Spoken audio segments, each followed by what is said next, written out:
Muy buena tarde, tengan todes, con el gusto de saludarles en este maravilloso miércoles 20 de marzo de 2024. Y bueno, pues en México iniciando lo que es la primavera, que bueno, pues que esto coincide con el equinoccio de primavera, que generalmente ocurre alrededor de hoy 20 o 21 de marzo de cada año.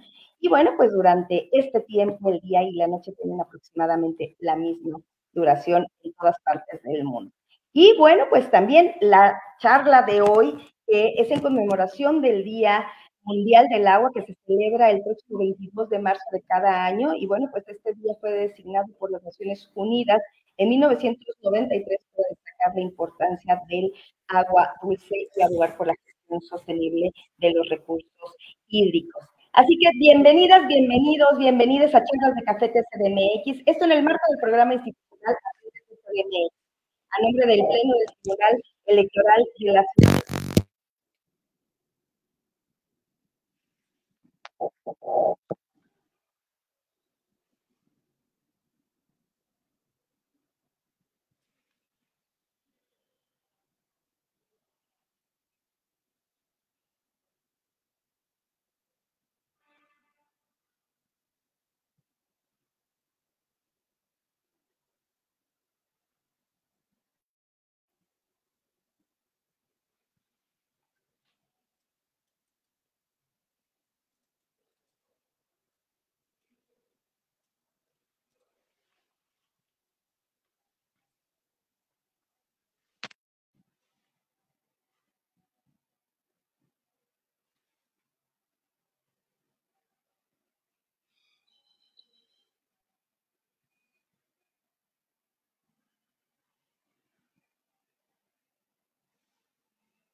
Disculpa, me informan, creo que mi audio estaba fallando. Ya estamos aquí. Bueno, pues creo que muchísimas gracias. Y bueno, es que no estaba conectado el micrófono, pero les repito nuevamente y de verdad un gusto y muy buena tarde, con el gusto de saludarles. Un segundito, por favor, porque tengo aquí un problemita de audio, pero ya, solucionado. ¿Me escucha bien, doctor? Sí, creo que ahora sí Perfecto, te nos... escucho, sí. Muchas gracias. Y bueno, repito lo que estaba comentando en un inicio. Y bueno, pues es un gusto saludarles en este maravilloso miércoles 20 de marzo de 2024. Y bueno, pues en este 20 y 21 de marzo inicia la primavera, que coincide con el equinoccio de primavera. Y bueno, pues generalmente ocurre alrededor de este día de hoy y mañana, marzo de cada año. Y bueno, pues durante este tiempo, el día y la noche tienen aproximadamente la misma duración en todas partes del mundo. Y bueno, pues la charla de hoy en el marco del Día Mundial del Agua, que se celebra el próximo viernes 22 de marzo de cada año. Y bueno, pues este día fue designado por las Naciones Unidas en 1993 para destacar la importancia del agua dulce y abogar por la gestión sostenible de los recursos hídricos. Así que bienvenidas, bienvenidos, bienvenides a Charlas de Café TCDMX, esto en el marco del programa institucional Aprende TCDMX,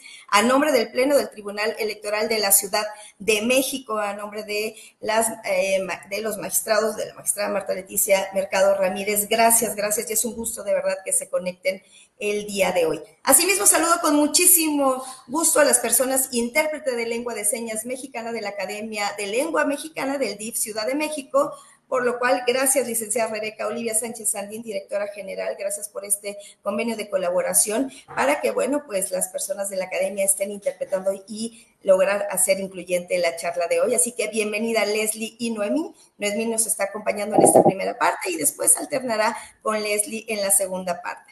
Y bueno, pues saludo de igual forma a mis compañeras de comunicación social, Paola, quien estará pendiente de las redes sociales y de los comentarios que nos hagan preguntas, así como a mis compañeras del Instituto de Formación y Capacitación.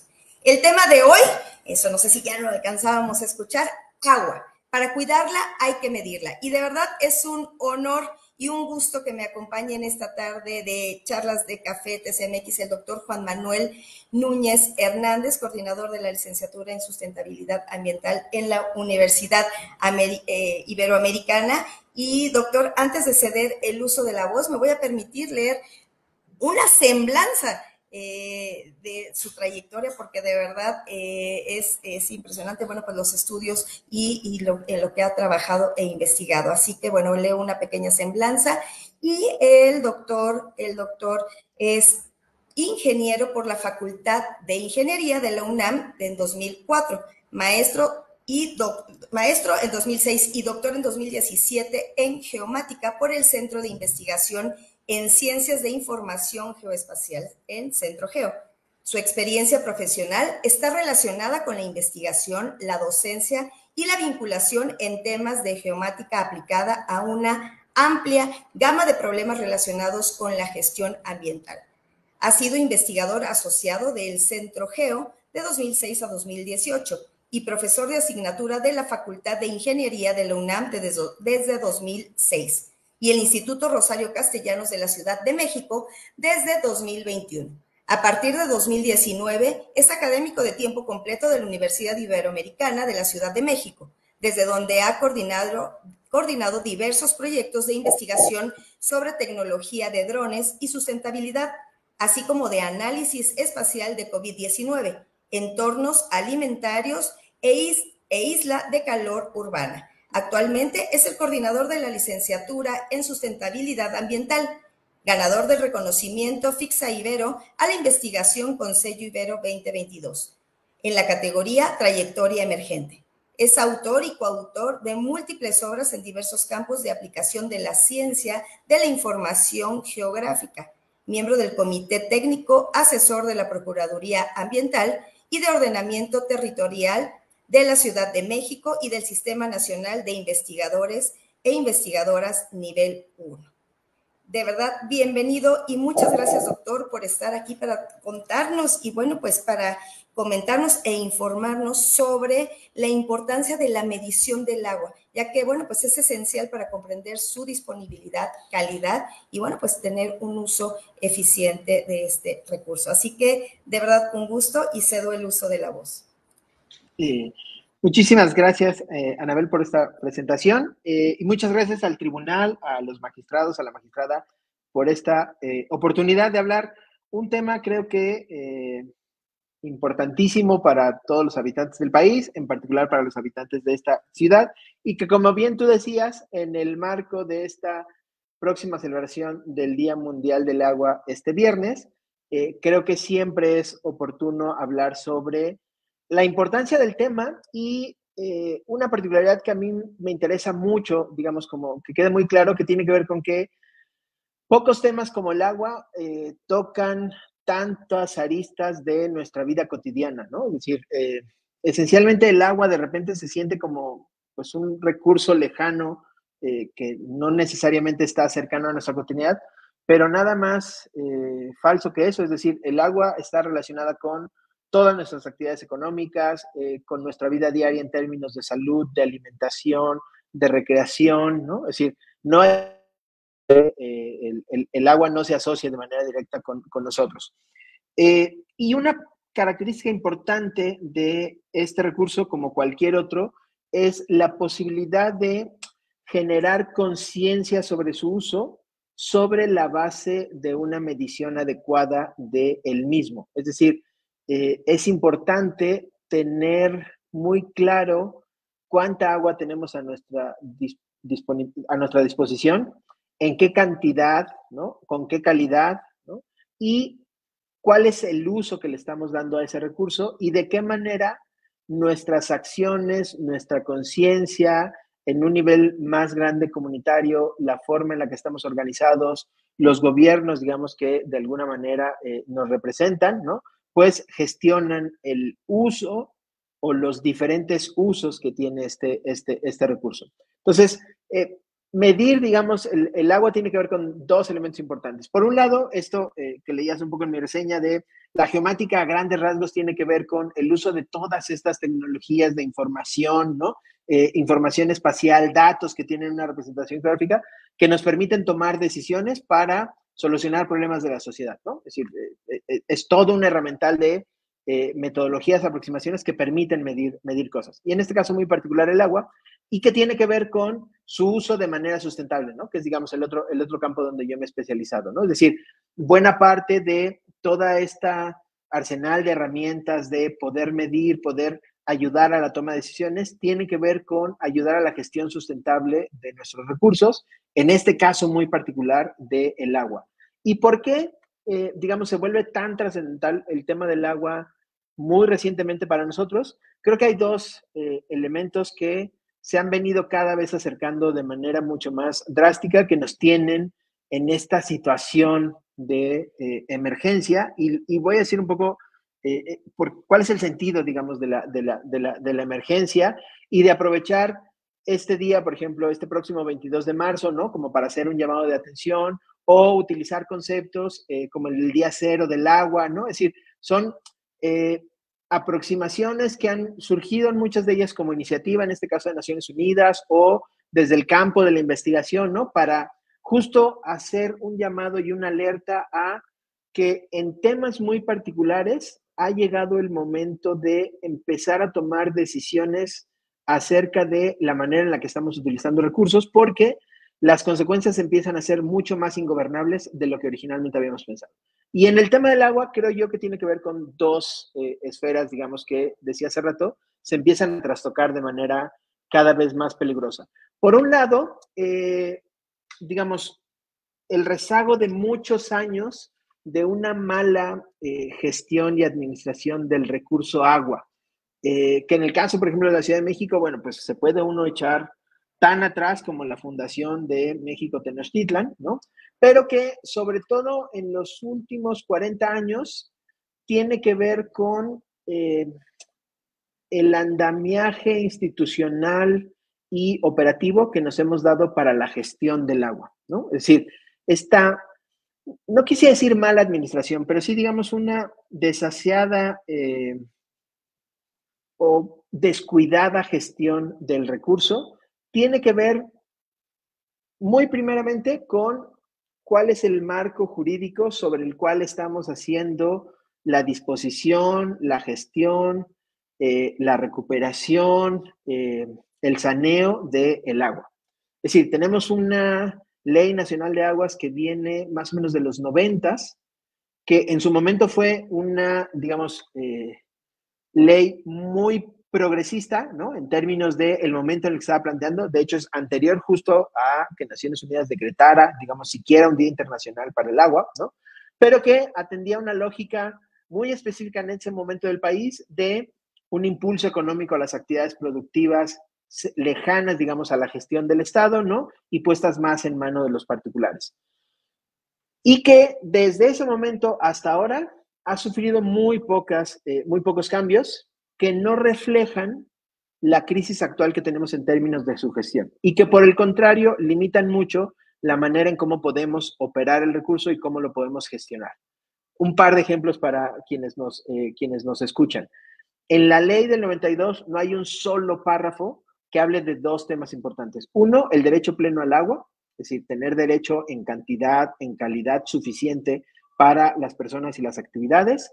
Y dos, un tema que tiene que ver con cambio climático, que es justo la segunda esfera de la que yo hablaba, ¿no? Es decir, las consecuencias de la crisis socioambiental miradas a través de cambio climático empiezan a ser mucho más evidentes de lo que originalmente habíamos pensado, y eso hace que una mala gestión del agua más este estrés hídrico asociado por condiciones climáticas o el impacto del cambio climático en esta parte, digamos, del mundo, en particular, digamos, hablo de todo el país, mucho más en particular en el norte, pero también en el centro del país, ¿no? Hacen que, pues, estemos experimentando a nivel ya muy cotidiano y a nivel ya muy preocupante, o por lo menos, digamos, de manera diferenciada de lo que veníamos observando, una falta en el suministro, quizá una falta de presión, quizá días en los que de repente sí tenemos agua y no tenemos, es decir, una discontinuidad en el servicio, o para quienes ya han padecido la falta de agua durante muchos años en ciertas partes de la ciudad, una pérdida incluso de lo mínimo a lo que estaban acostumbrados como abastecimiento, ¿no? Es decir, en este reorganizarse de falta de presión, discontinuidad en el servicio, carencia, digamos, por algunos días. Por ejemplo, el sistema de pipas que eventualmente se ha estado utilizando para dotar de agua a colonias muy marginadas en partes, digamos, muy periféricas de la ciudad, la parte, digamos, alta del poniente, hacia el sur, Iztapalapa, una parte de Gustavo Madero, ¿no? Que originalmente tenían un suministro deficiente de pipas, pues ahora incluso ellos empiezan a notar una pérdida en ese servicio porque esas pipas se están poniendo a disposición de suministro de otras áreas de la ciudad donde originalmente no había, digamos, una falta de servicio o una discontinuidad en el servicio, ¿no? Entonces, estos efectos que trastocan, como decía, la cotidianidad, se empiezan a notar en lugares donde antes eso no se notaba o no era, digamos, un llamado significativo de el cambio, digamos, de mi cotidianidad, a lugares en donde la gente ya está muy acostumbrada a hacer su vida con una escasez de recursos muy pronunciada, pero que ahora otra vez empieza a mover porque el sistema de abastecimiento que tenemos no da, digamos, para cubrir a toda esta demanda en muchas condiciones. Y entonces eso genera un tema de diferenciación social mucho más aguda en el servicio de lo que teníamos, porque a lo mejor alguien que recientemente está experimentando a lo mejor la falta de agua por algunos días, pero que tiene el poder adquisitivo para comprar una pipa al doble de lo que normalmente una gente en una colonia en Iztapalapa o en el sur de Tlalpan normalmente paga como precio. Si alguien está dispuesto a pagar el doble de eso, bueno, pues entonces el de la pipa es mucho más probable que termine llevando esa pipa a una colonia en Benito Juárez o Miguel Hidalgo a mantener el servicio que, digamos, normalmente están pues dispuestos a dar en este tipo de colonias. Por muchas razones, porque, digamos, en la lógica de una pipa, llenar una cisterna es un trabajo que es relativamente sencillo porque, digamos, es un almacenamiento suficiente para poder descargar una pipa o una porción muy grande de ella. Pero cuando eso se tiene que ir repartiendo en tambos, pequeños tinacos, cubetas, ¿no? El tiempo, digamos, que se dedica a repartir eso es mucho menor. Entonces, no solo tiene que ver con lo económico en términos de me van a pagar el doble, ¿no? O me van a pagar 3 veces más lo que me lo pagarían en otro sitio, sino que además me voy a tardar la mitad de tiempo porque no tengo que andar repartiendo en cubetas o en tambos o en tinacos, ¿no? Lo que puedo, digamos, descargar en un momento en una gran cisterna, a lo mejor de una serie de departamentos, ¿no? Digamos, de un nivel adquisitivo alto. Entonces, hay una lógica, digamos, que hay que atender en términos de cómo esta diferenciación en términos de los diferentes modos que tenemos de servir el agua en Ciudad de México están generando una mayor diferenciación social. Entonces, ahí es donde estos dos grandes temas empiezan a confluir y es donde la medición suele ser un elemento importante. Y yo encuentro el análogo, y lo he compartido en varias entrevistas y lo comparto con mis estudiantes cada que puedo, encuentro el análogo en la electricidad. Hace unos 30, 40 años, lo más común en este país era que todo el mundo estuviera colgado de la luz eléctrica a través de un diablito. Era lo más común del mundo, prácticamente nadie decía nada porque era como lo más cotidiano, ¿no? Y a partir de una serie de reformas, ¿no? Y de una manera de entender la gestión de un servicio, como en este caso de la electricidad, hemos transitado poco a poco a tener un servicio, si no 100% constante, muy, digamos, eficiente, ¿no? Y con una conciencia de los usuarios cada vez más clara, ¿no? Y cada vez más cercana a criterios de sustentabilidad, ¿no? Es decir, en muchas familias esta idea de desconecta los aparatos eléctricos, no prendas el foco, ¿no? Vamos a ahorrar, vamos a buscar otras maneras de cómo hacernos de energía, ¿no? Es decir, están cada vez permeando mucho más en la sociedad. Y eso tiene que ver con un cambio de las políticas, pero también tiene que ver con un cambio en cómo las personas logramos entender el mensaje de que la generación de electricidad no solo tiene que ver con que yo pueda prender la televisión o el radio o la plancha, sino tiene que ver con una serie de emisiones, ¿no? Que en la medida en la que controlemos nuestro consumo, ¿no? pues eso tendrá un menor impacto en términos de cambio climático. Es decir, como que entendimos muy rápido, bueno, muy rápidamente hablo en términos de décadas, pero digamos, entendimos rápidamente cuál es la relación entre el consumo de energía y los impactos que ello genera. En el agua no lo hemos hecho. Y esencialmente no lo hemos hecho porque no tenemos dispositivos, no tenemos mecanismos, no tenemos instituciones que nos permitan medir adecuadamente el agua que se capta por los ecosistemas naturales, que se almacena en las presas, que se extrae de los pozos, ¿no? Que extraen los particulares mediante una concesión, que consumen las personas o los negocios o las actividades económicas en cada una de sus actividades, que de alguna manera pasa, digamos, a plantas de tratamiento, ¿no? Y se regresa a esos ecosistemas. Es decir, tenemos una ausencia en todas esas dimensiones, ¿no? De, yo diría casi no sé si el 100%, pero un gran porcentaje de una ausencia de un esquema de mediciones. Y eso tiene que ver con lo que platicaba al principio. La Ley Nacional de Aguas asume que todas estas tareas de medición, de monitoreo, de evaluación de calidad y de sanción recaen en una función pública robusta asociada a instituciones, en este caso casi siempre la Conagua o organismos de agua potable en los municipios, que son los encargados de hacer esa labor. Pero lo que hemos venido observando en los últimos sexenios es que cada vez ese cuerpo de función pública que tiene que llevar a cabo estas acciones empieza a ser cada vez más pequeño, más pequeño, más pequeño, y llegamos a municipios en donde el organismo, digamos, de agua potable del municipio tiene una persona, ¿no? O dos quizá, y que su tarea fundamental es abrir y cerrar válvulas para, digamos, satisfacer el suministro o en algún caso para, digamos, atender un tema de fugas.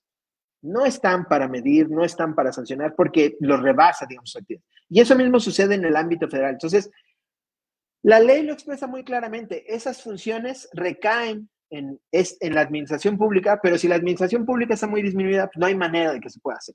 Entonces, si yo soy un empresario que tiene una concesión de agua, que la obtuvo hace 30 años y la renovó por otros 30 años, y cuando la obtuvo la primera vez, el uso de ese agua era rural, porque, digamos, la zona donde estaba tenía una vocación agrícola, pero con el paso de las décadas, esa zona pues digamos se ha visto impulsada por el crecimiento inmobiliario, pues ahora mi uso seguramente es doméstico, pero pues como nadie me viene a sancionar, yo por voluntad propia no le voy a ir a decir a la Conagua, oye, ¿sabes qué? Me estás cobrando 37 centavos por metro cúbico cuando me tendrías que estar cobrando 40 pesos porque es uso público, cóbrame más, no seas, o sea, no puedo dormir por las noches, ¿no? Es decir, sucederá en uno o dos casos, pero en la gran mayoría, como hay una ausencia de medición, pues digamos, no hay una clara idea de cuánto es el agua, digamos, que estamos extrayendo. Y hablo en general de todas las actividades. Digamos, en los grandes números, el uso del agua esencialmente tiene que ver con el uso agrícola, ¿no? Digamos, con este uso del agua para riego. Esencialmente, nosotros somos una potencia en términos de producción agroindustrial. Aguacates, berries, nueces, jitomates, es decir, tenemos una producción agropecuaria muy industrializada, muy potente, que requiere muchísima agua, ¿no? Es decir, ese es el tema, requiere muchísima agua. Y muchísima de esa agua se extrae, digamos, de pozos a gran profundidad, que en realidad nos tendríamos que replantear si esa agua muy potable la deberíamos de estar utilizando para regar ese tipo de cultivos, cuyas, digamos, beneficiarios de esa producción agropecuaria esencialmente están fuera del país, ¿no? Es decir, toda esta gran producción agropecuaria es esencialmente para exportación, es decir, ni siquiera estamos alimentando nosotros mismos, ¿no? Es decir, nuestro fuente, digamos, de alimentación es el maíz de temporada y son muchos cultivos de temporada que dependen, digamos, de la lluvia estacional, que no dependen del riego. Y aún así hay en algunos lugares donde tradicionalmente solo existía agricultura de temporal, donde empieza ya a haber mecanismos de agricultura de riego por este déficit de precipitación asociado al cambio climático. Entonces, ahí tenemos un gran tema, digamos, que resolver, porque es importante preguntarse, ¿vale la pena dedicar el 70% del suministro de agua, 70-72%, solamente a producción agrícola o ganadera y que esencialmente ni siquiera sirva para alimentarnos a nosotros, sino que se va para exportación? Es como una gran primera pregunta que habría que responder, ¿no? Y eso conlleva esta otra cosa. ¿Qué pasa con las ciudades y con las actividades económicas que empiezan a tener problemas de suministro de agua Y entonces el impacto económico de esas actividades y la vida cotidiana de millones de personas se empieza a trastocar por esta falta de agua. Entonces, el tema tiene muchas aristas, pero es claramente en su parte muy primaria, muy de leyes, muy de reglamentos, ¿no? En donde ha habido un, digamos, desentendimiento, ¿no? De lo que es la realidad con el marco jurídico normativo que tenemos, que no refleja tanto la actualidad en la manera en cómo estamos gestionando de muy mala forma, muy desasiadamente, la gestión del agua y las consecuencias del cambio climático que impactan esencialmente en la disponibilidad de agua.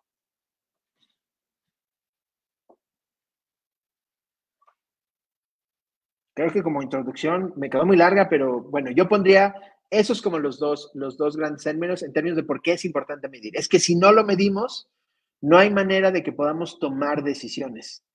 Y si a eso le agregas que no tenemos un marco adecuado para hacer esas actividades y que tenemos un tema de cambio climático muy encima con consecuencias que no estábamos esperando para estos momentos, es decir, teníamos la expectativa a partir de los acuerdos de París 2015 que el 1.5 grados que estamos alcanzando iba a suceder muy optimistamente en 2050 o ya por lo menos lo más pronto posible en 2030. Es 2024 y ya estamos sobre de eso. Entonces, no hay manera de que podamos decir, bueno, quizá con la temporada de lluvias que viene lo resolvamos. Puede ser que resolvamos un poquito, pero los escenarios hacia el futuro son muy claros. Cada vez vamos a tener menor precipitación, en particular en esta zona del país, y eso nos tiene que hacer entender que a futuro vamos a estar gestionando una menor cantidad de agua disponible.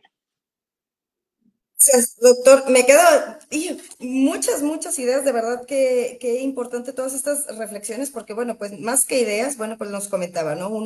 Pues una mala gestión del agua, el impacto climático que yo creo, ¿no? Y ahí, bueno, seguramente estaremos profundizando un poco más. Esta parte de, ¿no? Donde antes era una casa, ahora y vivían 6 personas, hoy son edificios y viven 100 personas, ¿no? Y el consumo, bueno, pues de agua es... A mí algo, fíjese que hay algo que a mí me preocupa mucho también, y no sé qué tanto porcentaje, si hay una medición en las fugas. La verdad es que luego, ¿no? Por donde vivo, reportan una fuga, pero a veces tardan un día y medio y sigue el agua corriendo. No sé qué tanto personal esté, ¿no? Disponible, o no sé si son muchas fugas, ¿no? Y hablando en particular de la Ciudad de México, que no se pueden atender, pero de verdad, ¿no? O sea, por un lado está uno comprando pipas y por otro lado la fuga un día y medio y no para, ¿no? Entonces, bueno, Sí. ¿no? Esta parte y esta reflexión nos decía, bueno, el 72%, ¿no? Y si recuerdo bien, era el 72% de esta producción, tanto agrícola como, ¿no? Que se va a exportación y a fin de cuentas, pues es agua potable. Aquí pudiera ser con agua, pues más bien como tratada, no tanto potable, que el agua potable, bueno, pues se ocupara de diferente forma. Entonces, bueno, pues gracias por esta gran introducción y bueno, pues cedo nuevamente el uso de la voz porque entiendo, bueno, iremos profundizando como en cada uno de los temas, pero pues qué importante reflexión. Y como bien decía, ¿no? Con la luz, ¿no? Como que hay un poco más de conciencia y bueno, pues si todavía pues no es necesario prender la luz, pues ya uno como que se vuelve más consciente, o no todas las luces prendidas, o apagar los aparatos electrónicos.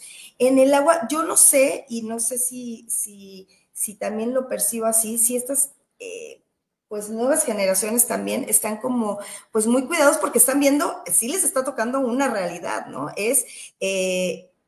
Incluso hay fechas o en ciertos lugares donde dicen, a ver, de aquí los pronósticos es, si no llueve, si sigue con el mismo consumo, si sigue con este clima, ¿no? O sea, que no va a llover, ¿qué tal? Es probable que para tal fecha esta presa o este lago se seque, ¿no? Entonces, Correcto. bueno, ¿qué tan o sea, estos pronósticos, pues bueno, pues son muchos factores de los que depende que suceda o no así, y bueno, pues qué tendríamos que hacer o ¿no? Pues para evitar llegar a eso que, bueno, pues ahora sí que sin agua, pues como dicen, no hay vida. Correcto. Sí, un par de precisiones a lo que mencionabas. Digamos, de este 70% que se dedica a la agricultura y la ganadería, más o menos los datos que tenemos, porque ahí también nos falta información como para tener mucha claridad. En realidad, ese 70% se puede descomponer en que un 30% es agua que obedece a un proceso de reciclaje, es decir, de agua que fue tratada en plantas para ello. Pero ahí queda un porcentaje todavía bastante grande de agua que sí es potable, que su primer uso es el agrícola, ¿no? Digamos, yo hablo, el 70% es agua, usar, pero ese 70%, 30% más o menos, quizá un poco más, depende de la región del país donde estés, es agua ya tratada. Es decir, que tiene un segundo, que tiene un segundo uso. Y ocurre, por ejemplo, en las ciudades. Todos hemos visto estas pipas que van muy lento, que van regando, digamos, eh, varios camellones centrales o varias áreas verdes. Normalmente es agua que está bajo una norma, que tiene un tratamiento, que no tiene uso potable, pero que sí tiene uso para estas actividades. Pero incluso en nosotros, en nuestra misma casa, seguramente nos pasa, ¿no? Es decir, pudiendo regar las plantas o el jardín, a quien tiene la oportunidad de tenerlo, con aguas a lo mejor que fueron grises por el uso de la lavadora, ¿no? Pues muchas veces optamos por utilizar el agua que viene directo de la llave, que es agua potable, ¿no? Es decir, más o menos ese ahí sería como un porcentaje. Entonces, no todo el agua, digamos, que se usa en agricultura es de primer uso, pero sí hay todavía un volumen muy grande que viene directamente de agua que podría ser potable, que podría estar destinado a otros usos dedicados a agricultura. Y ahí hay un tema importante que atender y que además en la ley actual no está muy claro, ¿no? En términos de el sentido de las concesiones de agua que se otorgan, ¿no? Entonces, ahí hay que cuidar, digamos, un tema. Por eso es que es importante poner una nueva ley sobre la mesa. Ha habido un montón de propuestas. Hay propuestas ciudadanas, propuestas de partidos, propuestas de terceros interesados, ¿no? Es decir, el tema es que como todo el mundo tiene interés en el agua, es muy difícil poner a todo el mundo de acuerdo. Pero hay muchas iniciativas y pues el Congreso y el Senado tendrían que ponerse muy claros, y ahora que estamos en tiempos electorales, ¿no? En términos de prometer que no se va a acabar el agua en la Ciudad de México o en el país es muy sencillo, ¿no? Simplemente es prometer. Pero comprometerse a decir, le vamos a meter a generar una nueva ley, eso sí implica un compromiso, porque por ahí es, digamos, donde hay que empezar. Entonces, bueno, esa era una aclaración. El otro tema tiene que ver con lo de las fugas. Sí, las fugas es un tema importante, sobre todo en ciudades como Ciudad de México. Es difícil otra vez medir, digamos, el tema de las fugas. Hay datos de Ciudad de México en el que más o menos al día suceden unos 20 reportes de fugas de agua al día. Eso quiere decir que si hay 20 reportes, hay mucho más fugas que reportes, porque no todas las fugas se reportan. Y puede haber a lo mejor reportes duplicados. Pero imagínate que hay 20 fugas al día. Eso más o menos se traduce en un 30% del suministro de agua. Es casi el equivalente a lo que traemos del Cutzamala, que se nos pierde en fugas. Entonces, en términos, digamos, de números muy gruesos, es básicamente traer agua, ¿no? Bombearla, subirla a casi 3,000 metros de altura para que luego se nos... O sea, con eso no quiere decir que el agua del Cutzamala es la que se fuga, no, en realidad se fuga el agua, digamos, que viene de pozos profundos, que viene, o sea, las fugas existen en todas las partes de la ciudad, pero en volumen es más o menos como el equivalente. Más o menos el sistema Cutzamala nos da como el 25%, el sistema Lerma como el 6%, entonces más o menos un 31%. Si las fugas son el 30%, es más o menos ese volumen. Entonces, claro, es un tema complicado, porque además en términos de ingeniería, justo el tema de las fugas tiene que ver con la velocidad sobre la cual podemos extraer agua del subsuelo, que si lo hacemos de manera muy rápida, empieza a generar hundimientos diferenciados en la ciudad, y eso es lo que genera los rompimientos de las tuberías. Entonces, es un tema muy delicado en términos de, tengo que extraer agua porque cada vez tengo menos agua disponible en el Cutzamala, pero si lo hago muy rápido y extraigo mucho, voy a generar mayor cantidad de fugas, entonces la solución se vuelve un problema mucho más grande que lo que estoy remediando. Entonces, es un tema complicado en una ciudad como la Ciudad de México, donde tenemos un problema grave de hundimiento por toda la historia en términos del lago que tenemos y de las tasas, digamos, de extracción. De hecho, en los últimos años, si uno observa los datos para extracción de pozos en Ciudad de México, la tasa de extracción es menor. Es decir, a lo largo de las últimas décadas, la tasa de extracción ha sido menor. Pero ha sido menor no porque tengamos una mayor conciencia o un mayor, digamos, otra fuente de recursos. Ha sido menor porque eso fue lo que permitió que la ciudad no se hundiera, digamos, a unas tasas muy altas que generaran estos rompimientos masivos de infraestructura hidráulica que esencialmente está enterrada. Entonces, ese es, en el caso de Ciudad de México, ese es un tema muy complejo. En otras ciudades, quizá el tema de las fugas existe, pero no es tan dramático como en Ciudad de México y no está tan relacionado con estas velocidades de extracción de pozos y de buscar otras fuentes alternativas de agua.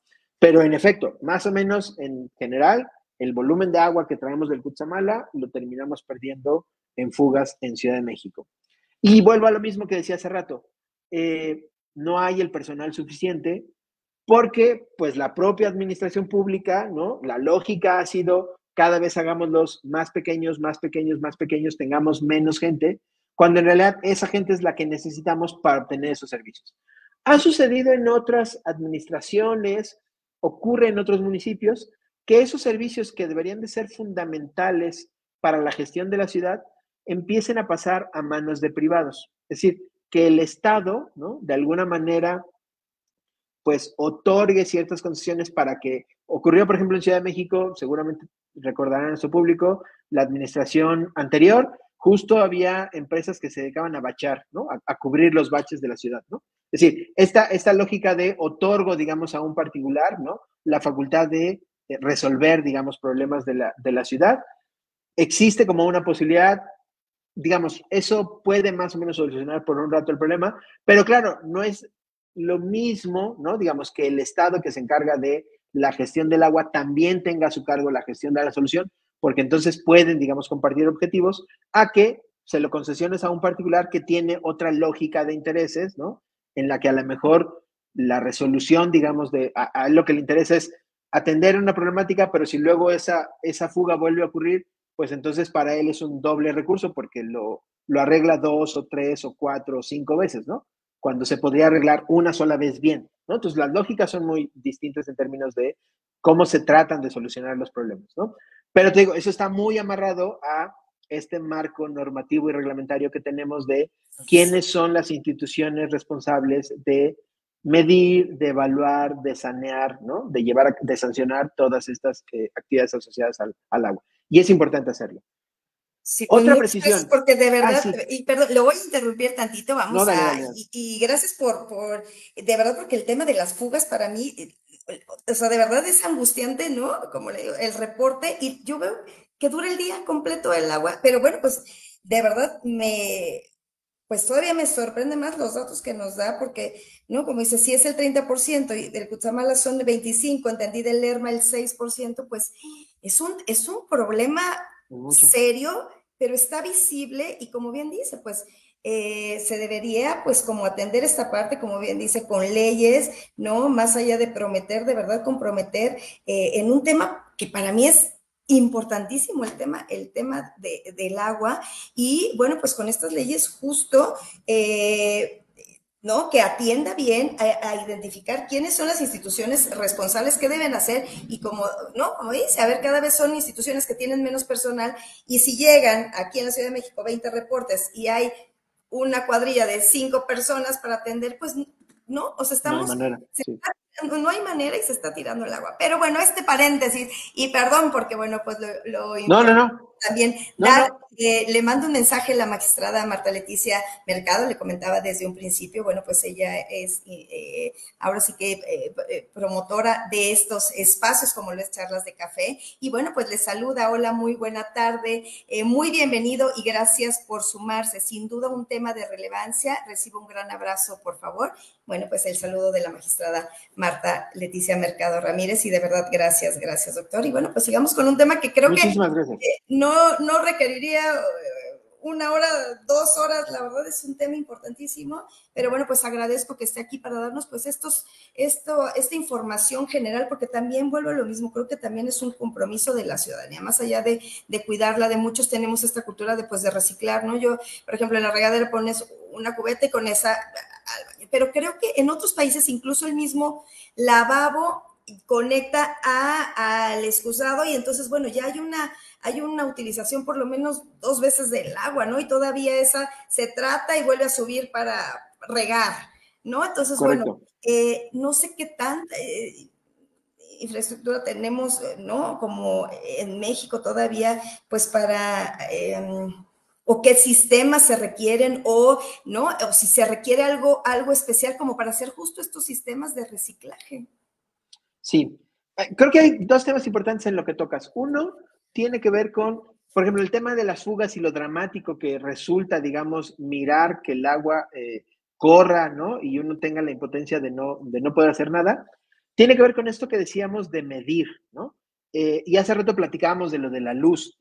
Creo que este cambio, digamos que te decía, ha llevado varias décadas, pero que ahora es muy claro en términos de la conciencia que hemos creado en cuidar este recurso, el energético, se refleja mucho en la diferenciación tarifaria de su cobro, ¿no? Es decir, básicamente lo que yo veo como usuario, ¿no? Es un cobro muy claro de lo que estoy consumiendo en diferentes niveles. Es decir, hasta cierto consumo tengo un precio muy subsidiado de la electricidad. Cuando yo rebaso ese consumo, ¿no? Digamos que sale de la lógica de lo mínimo que yo necesitaría, el precio se incrementa sustancialmente, ¿no? Y si rebaso todavía un tercer límite, el precio crece, digamos, exponencialmente en su cobro, ¿no? Entonces, eso crea por necesidad propia una conciencia de ahorro, ¿no? De procurar que bimestre a bimestre yo no pase el límite de los watts mínimos máximos permitidos, ¿no? Que me permiten un consumo tarifario muy subsidiado. Y eso es porque se mide el registro. Y eso tiene que ver con romper esta lógica de que todo el mundo estemos conectados en diablitos, ¿no? Es decir, tiene que ver con, se impulsó una campaña de formalizar el servicio, ¿no? Asociado a una percepción siquiera, ni siquiera un otorgamiento muy claro de derechos de habitación, ¿no? Es decir, eh, un proceso, digamos, de formalización de vivienda, ¿no? Puede ser iniciado a través de un proceso de formalización de electricidad, de tener un registro muy claro y muy medible de la luz, ¿no? Ese tipo de incentivos es lo que permitió que se pudiera institucionalizar una serie de medidores, que entrara ahora nueva tecnología. Tradicionalmente los medidores eran estos de discos, que claro no eran tan precisos, ahora son digitales, ¿no? Es decir, ha habido toda una posibilidad de mejorar la capacidad de medir. Pero no solo eso, sino de cobrar de manera diferenciada, incluso con criterios de cambio climático, con criterios de atmosféricos, de temperatura, ¿no? Es decir, en buena parte del norte del país, cuando llegan los meses más calurosos y en promedio se rebasan temperaturas arriba de los 35, el consumo de la electricidad se subsidia por un tema de que en esos lugares es necesario utilizar equipo de enfriamiento, ¿no? Es decir, ventiladores, aires acondicionados, que permitan hacer mucho más llevadera la vida en esas latitudes, ¿no? Entonces, también hay un esquema de un criterio, digamos, en este caso asociado a clima, ¿no? Que permite otra vez diferenciar el precio en el consumo del agua.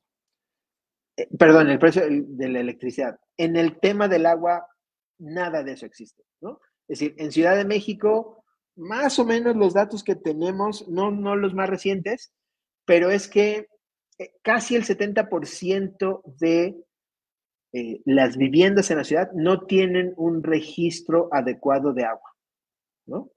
Por muchos esquemas. Uno puede ser porque a lo mejor te lo llevan con pipa y entonces ni siquiera existe medidor. Dos, porque el medidor a lo mejor no existe. Tres, porque no te pueden otorgar un precio homogenizado porque no todas las viviendas en la colonia tienen un sistema de medición.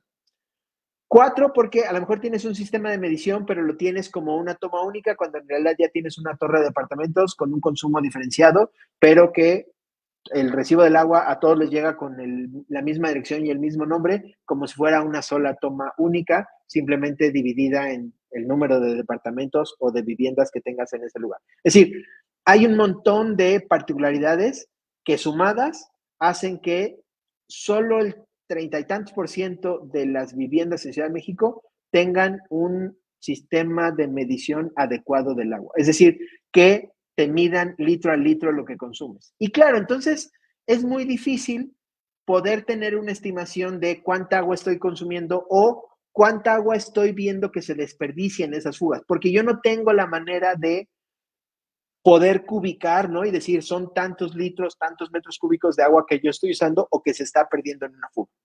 Entonces, medirlo es importante porque nos permite crear esa conciencia que sí se ve reflejada en el caso de la luz. Y ahí algunos ejemplos. El promedio de consumo en Ciudad de México por persona es como de datos más, datos menos, depende de la fuente que consultes, casi todas fuentes oficiales, como entre 130 y 180 litros diarios por persona. La recomendación de la Organización Mundial de la Salud para llevar a cabo las actividades mínimas necesarias, ¿no? Con salud, es de 100 litros por persona. 100 litros son 5 de estas cubetas que tú decías que todo el mundo ubicamos de 20 litros. Estas con las que uno pinta su casa, ¿no? De esas, imagínense 5 cubetas. Eso nos tendría que dar para llevar a cabo nuestras actividades diarias. Cocinar, bañarnos. Yo a veces digo, lo de bañarse incluso podemos utilizar otro, pero digamos que por salud, y si alguien tiene un problema, digamos, tópico, digamos, muy recomendable bañarse con agua muy potable. Pero cocinar es fundamental con agua potable. Lavarse las manos es fundamental con agua potable. Bañarse, ya les digo, lavarse los dientes, ¿no? Es decir, con eso tendría que ser suficiente para que una persona pueda desarrollar todas sus actividades a lo largo de un día con esas 5 cubetas. ¿Qué no es tan necesario en términos de agua potable? Las descargas para la taza. Lavar la ropa. Lavar la ropa también puede tener su tema. Es decir, depende de el tipo de ropa, las sustancias que utilicemos. Podría lavarse con agua potable y esa agua reusarse. O podríamos tener sistemas de lavado con agua, por ejemplo, con sistemas de captura de agua pluvial, ¿no? Y poder lavar, ¿no? Es decir, hay una serie de actividades que son básicas, ¿no? Porque todo el mundo tenemos que lavar ropa, porque todo el mundo tenemos que ir al baño y descargar, ¿no? Pero que podrían llevarse a cabo no necesariamente con agua potable. Pero ¿cuál es la lógica en nuestras ciudades? Que todas esas actividades que acabo de mencionar se ocupan con agua potable y la lógica es que las descargas se vayan lo más lejos posible y allá sean tratadas. Cuando en realidad tú lo decías hace rato, yo puedo en mi propio hogar empezar a que ese ciclo del agua, ¿no? Que la lógica es que se vaya, la lógica para el gobierno es que se vaya lo más lejos posible. ¿Por qué? Pues porque el agua, digamos, residual no huele bien, porque el agua residual crea muchos problemas, trae consigo muchas enfermedades, ¿no? Entonces, ¿qué han hecho los gobiernos? Llevársela lo más lejos posible. Nuestra agua en Ciudad de México termina en Hidalgo, ¿no? Es decir, termina lejos. Termina regando una zona de cultivos importante, termina en una presa que tiene muchos problemas de degradación ambiental, pero termina lejos de la ciudad. Pero claro, termina mezclada con un montón de cosas. El agua que yo ocupo en mi casa puede tener 1, 2 o hasta 3 usos diferenciados antes de ser enviada hacia allá, ¿no? ¿Qué sería lo primero que yo diría? O sea, digamos, ya pensando en cosas que yo puedo hacer en mi casa. Uno, tratar de separar aguas que de alguna manera se mezclan con aceites, es decir, con la que se cocinan los trastes, de aguas que quizá probablemente vienen de la lavadora o de la ducha, ¿no? Es decir, esas aguas, entre más separadas estén, más ciclos de uso pueden tener. Las aguas que ya se mezclan tendrían que pasar por un sistema que me permitiera separar, digamos, los aceites, que puede haber varios sistemas. Ahora hay una cosa que tiene que ver con humedales artificiales, con filtros, digamos, que hacen esa función para que yo pueda, digamos, reutilizar esas aguas en, pues a lo mejor el riego de plantas, les digo, a lo mejor en lavar la ropa, aunque ahí, digamos, habría que ser muy cuidadosos en términos de cuál es el proceso, digamos, del lavado de ropa. Pero claramente lo que sale del agua de la lavada de la ropa y del agua de bañarse se puede ocupar 2 o 3 veces más, ¿no? Sí, se puede ocupar para, pues, digamos, ciertas acciones que tienen que ver con regar, pues, a lo mejor plantas, con un pequeño jardín, ¿no? Pero también se puede utilizar para las descargas en el baño, ¿no? Es decir, puede tener 1 o 2 usos. Las de la cocina, te digo, son un poco más difíciles porque normalmente se mezclan muy rápidamente con aceites y eso ya no, digamos, permite como acciones, digamos, de uso. Entonces se puede usar una vez más en todo caso y a lo mejor se puede infiltrar luego de separar esos aceites, ¿no? Pero si yo pienso en posibilidades. Y ahí es donde creo que está uno de los temas también que habría que ir explorando y que no, de nuevo, no están otra vez en nuestro marco legislativo. Una es que en el actual marco legislativo, el que te decía la ley de 1992 de agua, la gestión del agua está exclusivamente en manos de la autoridad del gobierno. Hay comités del agua, comités consultivos, pero son esos, solamente comités consultivos, ¿no? La sociedad civil no tiene elementos de observación, no tiene elementos de participación, no tiene elementos de sanción, ¿no? Entonces, ¿cómo quieres que las personas se involucren, ¿no? Si la ley lo primero que dice es tú no puedes, ¿no? Entonces, todas estas nuevas propuestas de las que he hablado, que digamos, yo creo que tuvieron su momento más álgido quizá entre 2012 y 2014. 2012 porque se incorporó el derecho pleno al agua y 2014 porque se, digamos, como que coincidió varias propuestas de una nueva ley nacional de aguas, ¿no? Que al final no se lograron materializar, ¿no? Pero digamos, yo creo que en ese año hubo 3 o 4 propuestas, si no es que un poco más, ¿no? De esquemas en los que se permitía de mayor manera la participación social, ¿no? Organismos mucho más claros desde la sociedad, no solo para la gestión, sino también para la sanción y también para implementar todo este tipo de acciones. ¿Qué otro tipo de acciones se pueden hacer? Bueno, por ejemplo, los sistemas de captación de agua pueden ser una solución que complemente el suministro de agua. Yo tengo mis dudas de que pueda ser una solución exclusiva y completa, es decir, que nos olvidemos del sistema Cutzamala o de extraer agua de pozos y solamente nos administremos con agua de captación pluvial. Tengo mis dudas.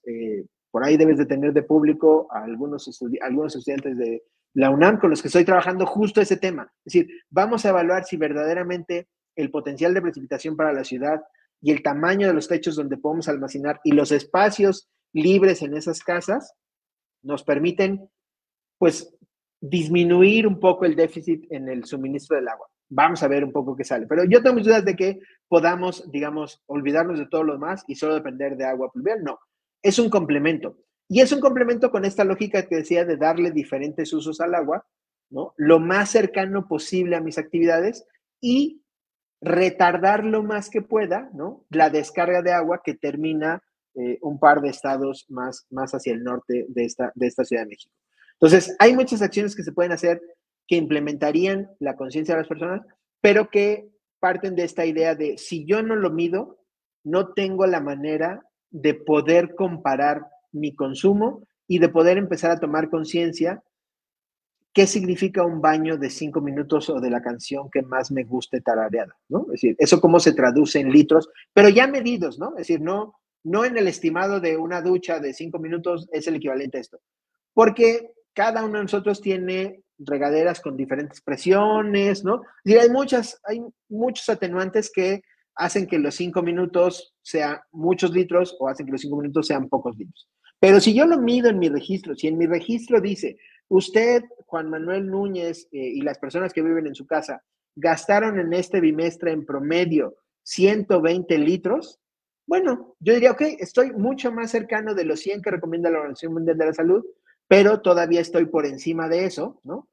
Pero podría tomar conciencia de que eso solo es lo que yo hago en mi casa, pero yo vengo a una institución, a veces a dos, voy a centros comerciales, salgo de vacaciones, ¿no? Es decir, mi consumo es todavía mayor que 120 litros al agua. Entonces, yo tendría que tomar acciones para que en mi casa ese consumo estuviera por debajo de los 100 y bueno, se completara con el resto de mis actividades, ¿no?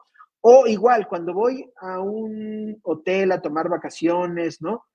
O estoy en un centro comercial, que hubiera información muy clara que dijera que cuánta agua se está utilizando, la manera en la que reutilizan, cuál es el impacto ambiental que tienen sobre el recurso, ¿no? Entonces, eso podría incentivar que yo pudiera consumir en sitios donde a lo mejor tienen una mayor responsabilidad o que traducido en mi consumo diario significara a lo mejor un mayor subsidio, ¿no? O a lo mejor, oye, ¿sabes qué? Te vamos a premiar como ciudadano porque tu consumo de agua es menor, digamos, en promedio al que ocurre en la ciudad.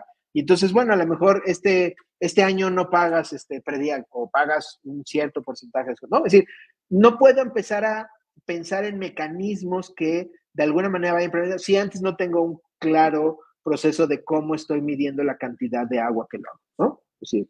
Y ejemplos tenemos muchísimos en el ambiental. Por ejemplo, todo el mundo tenemos claro que tenemos que dejar de circular cuando el índice, digamos, de la calidad atmosférica llega hasta cierto nivel. Nadie cuestiona ¿no? Sí, ¿por qué son 5 puntos más o 5 puntos menos lo que nos hace parar? Pero todo el mundo tiene claro que pasando ese umbral hay una sanción muy clara. ¿Por qué no podemos tener eso en el agua? ¿No? Es decir, ¿por qué no podemos tener eso en términos de... Imagínate que lo midamos en términos de la clase del Guatemala. Llegando al 30% digamos, de diferencial de suministro de agua, vamos a tomar estas acciones, porque si no, nos vamos a meter en problemas.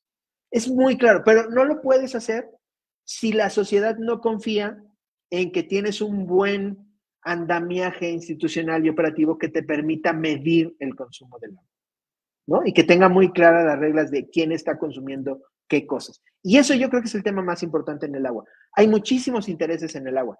Es decir, ahora casi no hemos hablado de, otra vez, todos los particulares que utilizan el agua para actividades económicas. Refresqueras, centros deportivos, cerveceras, ¿no? Es decir, que también tienen un interés legítimo o no sobre el agua, pero que ejercen su poder para, de alguna manera, tener acceso garantizado a ese suministro, a costa quizá de que haya medios opacos de cómo se está midiendo el agua. Y es muy normal, lo que te decía hace rato. Si a mí me dieron una concesión rural y ahora con esa misma concesión tengo un centro comercial, una torre de departamentos y sigo pagando el precio de consumo de agua rural, pues ¿por qué le voy a mover cosas, no? A mí esa opacidad me conviene en mis intereses, ¿no?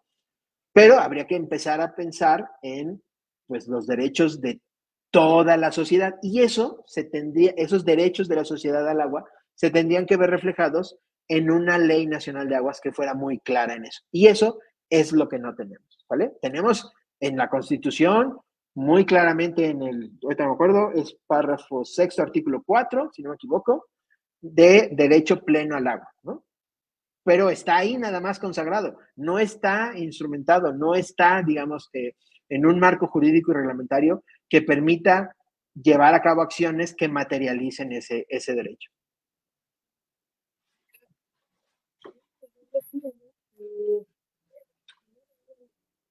Esta actualización Ay, legislativa. ya. Es que no se escuchaba, pero ya. Ya, gracias. Pues esta regularización en la normativa, en estas leyes, ¿no? Como bien dice, y bueno, pues el permitir también que la sociedad tenga pues también esta participación, pues un poco más, ¿no? Porque dice, bueno, si bien participa, pero no tanto ni en sanciones ni en gestiones, ¿no? Pero bueno, pues esto, como bien lo refiere, bueno, pues hay que pues también desde la responsabilidad ciudadana, pues seguir impulsando y bueno, pues desde los poderes, ¿no? Pues también, pues entiendo que es un caso que ya no es, o sea, ya es un caso urgente en donde, bueno, creo que tendrán que estar poniendo mucha atención porque, bueno, pues hoy el tema del agua en la Ciudad de México en particular, bueno, pues es un tema y yo de verdad escucho, ¿no? Pipas por todos lados, que ciertas colonias no tienen agua, no en 1, 2, 3 días, en semanas, y bueno, pues eso es un tema. Nos quedaron muchos, ¿no? Por ahondar como en muchos temas, como bien decía la industria, bueno, ¿no? Y a ver, hablábamos, yo hacía referencia a este, de verdad, el tema de las fugas. También uno, esta responsabilidad en su propia casa, ¿no? Muchas veces cuando el patito, el famoso, no, y se está cayendo el agua. Entonces, empezar por casa, ¿no? A ver si hay una fuga, esta gotita constante, muchas veces Correcto. en alguna ¿Sí? llave. A ver, es poco. Yo me acuerdo, yo soy de esa generación donde decía, ciérrale, ¿no? Porque gota a gota se agota. Yo no oigo ya, por ejemplo, ese tipo de campañas, que yo las tengo, no, ya soy grandecita, entonces, pero era muy constante en televisión, no, pues en algunas, pues ahora pues con tanta tecnología, no, pero yo no oigo ya tanta información sobre esta parte de cuidar, o sea, como esta conciencia de cuidar, pero Correcto. yo agradezco la charla de hoy, de verdad, su experiencia y todo lo que nos vino a compartir, porque bueno, pues sin duda, sin una medición adecuada, pues es difícil entender, ¿no? Y abordar de verdad pues los desafíos y los problemas relacionados con el suministro, la calidad y el uso del agua. Así que, ¿no? Y cuando estábamos viendo esta parte del tema que usted me decía, es que realmente el tema es agua, pero para cuidar, hay que medirla pues para cuidarla, ¿no? Entonces, de verdad, pues o sea, verlo desde este panorama, pues bueno, todavía Me quedo más preocupada, doctor, pero bueno, pues más consciente y más ocupada en, bueno, pues como decía, empezar por casa, en ser insistente cuando haya una fuga.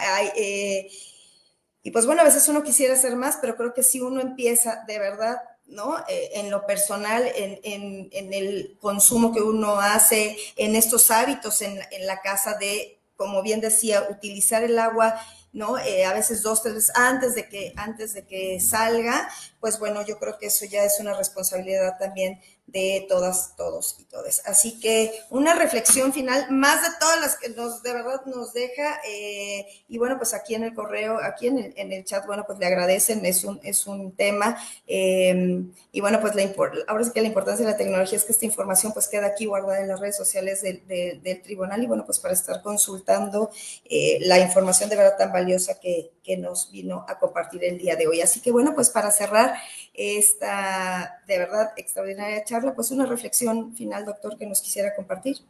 Sí, con mucho gusto. Mira, yo te diría que, sobre todo más en mi ámbito particular, que es la docencia, formar cuadros con una formación técnica y conceptual sólida que permita entender que el tema del agua no es un tema, digamos, exclusivo de un conjunto nada más de perfiles, ¿no? Muy de política, muy ingeniería, sino que en realidad el agua trastoca transversalmente nuestra vida cotidiana en múltiples temas, es decir, que se tiene que atender como un problema complejo de manera integral, es uno de los temas que yo en los que más insisto, porque esa es una de las posibilidades que nos van a permitir verdaderamente resolver de manera completa el problema, ¿no? Es decir, porque hablamos de fugas, hablamos de un tema, digamos, de ingeniería, ¿no? Hablamos de conciencia, hablamos de política, ¿no? Es decir, tiene que ver con todos esos temas, pero si no se entiende de manera integral, ¿no? No hay manera, digamos, de poder abordar su solución. Entonces, en mi campo, digamos que es la formación de estudiantes, ¿no? Eso para mí es fundamental, porque eventualmente va a permitir que, hace rato tú lo decías, yo me quedé con el tema de la campaña, ¿no? Pero la campaña solo detona, digamos, como cierta conciencia, pero me hacen falta las herramientas y los elementos para poder abordar y entender verdaderamente los impactos de esa problemática. Y eso creo que es una manera diferente, digamos, de cómo abordar el agua. Entonces, creo que ahí hay un gran tema en términos de cómo transversalizamos el problema del agua a nuestra vida cotidiana, ¿no? Es decir, cómo lo abordamos como una solución mucho más integral y compleja. Creo que eso es fundamental para mí porque eso tiene mayor incidencia, ¿no? En términos de buscar este marco normativo, de incorporar tecnologías, ¿no? De mirar, digamos, el recurso de manera sustentable, ¿no? Es decir, es la única posibilidad que tenemos de que desde varios perfiles, intereses, lo podamos ir haciendo. Y el otro tema fundamental que a mí se me hace es este que tú decías de el tema del agua no es un tema exclusivamente de la administración y del gobierno. Es un tema que trastoca a la vida particular y cotidiana de las personas, en la que la sociedad debe de estar muy involucrada. Y eso es cierto y, digamos, de alguna manera tendría que verse reflejado en esto de lo que hemos hablado toda la tarde, ¿no? Es decir, tendría que estar muy por delante en términos de esta nueva ley de agua que estamos necesitando. Encuentro el símil, por ejemplo, en ustedes. Ustedes son un tribunal que vela por los derechos electorales de las personas. En términos de agua no existe nada ni siquiera parecido a eso, ¿no? Es decir, si tú eres un ciudadano que está procurando, pues eso, digamos, denunciar, ¿no? Si está procurando, pues, tener un espacio donde pueda proponer ciertas soluciones o pueda llevar, digamos, a la mesa ciertas inquietudes en la manera en cómo se está gestionando el recurso en su comunidad, no existe ningún espacio parecido al que existe, por ejemplo, en el ámbito electoral, ¿no? Es decir, no hay una autoridad que sancione, ¿no? No hay una autoridad que permita, digamos, darle voz a la sociedad, nada de eso existe, ¿no? Entonces, claro, es un tema que sí toca a las personas, pero las personas también necesitamos herramientas, ¿no? Que nos permitan, pues eso, hacer visible ese involucramiento. Y es recíproco, ¿no? De alguna manera nos permite demandar espacios, digamos, de diálogo en el ámbito gubernamental, pero desde el ámbito gubernamental también se puede demandar a la sociedad, ¿no? Pues un mayor uso, una mayor conciencia, en la medida, otra vez, en la que tengamos medios. Tú hace rato lo decías, una fuga puede representar un gasto significativo. Si yo tengo bien medida mi agua y de repente tengo una fuga y empiezo a notar que mi consumo aumenta, pero mi cotidianidad en términos del uso no. Entonces ya sé que es esa fuga y la voy a reparar porque eso me está representando un dinero que no estoy dispuesto a perder. Pero si yo nunca he medido el agua y me aparecen una, dos, tres fugas, pues en realidad pareciera que no pasa nada, ¿no? Entonces, es una cosa de ida y vuelta, pero sí me parece que es muy importante resaltar que si bien es un tema que involucra a la sociedad, que tiene que ver mucho con la conciencia social que uno vaya, digamos, despertando sobre el tema, sí es importante que desde lo legal, lo administrativo, la gestión, se vayan incorporando estos espacios para darle voz a la ciudadanía. Gracias. Y bueno, pues sin duda, de verdad, una información importantísima aquí. Agradecen, gracias por la información y la importancia de fomentar la corresponsabilidad en el cuidado del agua. Interesante charla, gracias por compartir. Cuidemos al máximo el agua y bueno, pues gracias, le dejan felicitaciones, pero bueno, creo que sobre todo nos deja grandes reflexiones, grande, ¿no? Datos, información y bueno, pues a trabajar. De verdad, importantísimo este tema de esta ley, ¿no? Nacional de Agua, de verdad es un tema pues de verdad casi inconcebible que, bueno, pues no haya, como bien dice, una institución en donde, bueno, pues se pueda sancionar, ¿no? Y acudir, pues, para este tema. Y bueno, pues esperemos como bien decía pronto, son momentos en donde, bueno, pues se podrían generar estos espacios, porque a fin de cuentas, pues es en beneficio de todas y todos. Así que, doctor, no me queda más que agradecerle de verdad nuevamente su participación desde un principio, pues bueno, estas comunicaciones tan amable, de verdad tan profesional y bueno, pues de verdad se lo agradezco nuevamente a nombre del Pleno del Tribunal Electoral de la Ciudad de México. Por aquí, bueno, pues ya lo saludaba la magistrada Marta Leticia Mercado Ramírez. Gracias, gracias por estar hoy aquí en Charlas de Café, compartiendo de verdad su conocimiento, pero bueno, pues de todos modos, y de alguna forma también compartiéndolo desde esta parte, ¿no? Pues muy consciente, más allá de datos, de verdad, de esta forma de una conciencia y bueno, pues de transversalizar, pues ¿no? De todo lo que puede impactar para que, bueno, pues suceda a favor de, bueno, pues de la medición y del cuidado del agua. Así que, bueno, pues no me resta también más que agradecer a quienes nos acompañaron en la interpretación en lengua de señas mexicana. Noemí, Leslie, muchas gracias. DIF, Ciudad de México, gracias. Gracias a la Coordinación de Comunicación Social, Instituto de Formación y Capacitación. Y bueno, pues así llegamos al final de esta séptima ya transmisión de Charlas de Café TCDMX. Gracias, gracias por sintonizarse, por conectarse y bueno, pues recuerden que ustedes son la razón y parte esencial de cada programa y bueno, pues es, ¿no? Procurar siempre tener estos temas de interés y sobre todo el acompañamiento de personas expertas que amablemente dan su tiempo y bueno, pues nos comparten su conocimiento. Así que bueno, pues no nos queda más que seguir trabajando para construir un futuro mejor y una sociedad más fuerte. Nos vemos, les iba a decir la próxima semana, pero no, la siguiente semana no habrá charlas de café el miércoles, pero bueno, pues ya nos vemos empezando el mes de abril. Así que pues no me resta más que agradecer. Muchísimas, muchísimas gracias, doctor, nuevamente. Y bueno, pues que tengan una muy, muy buena tarde y bueno, pues seguimos en contacto. Muchas gracias. Buena tarde. Hasta luego, buena tarde.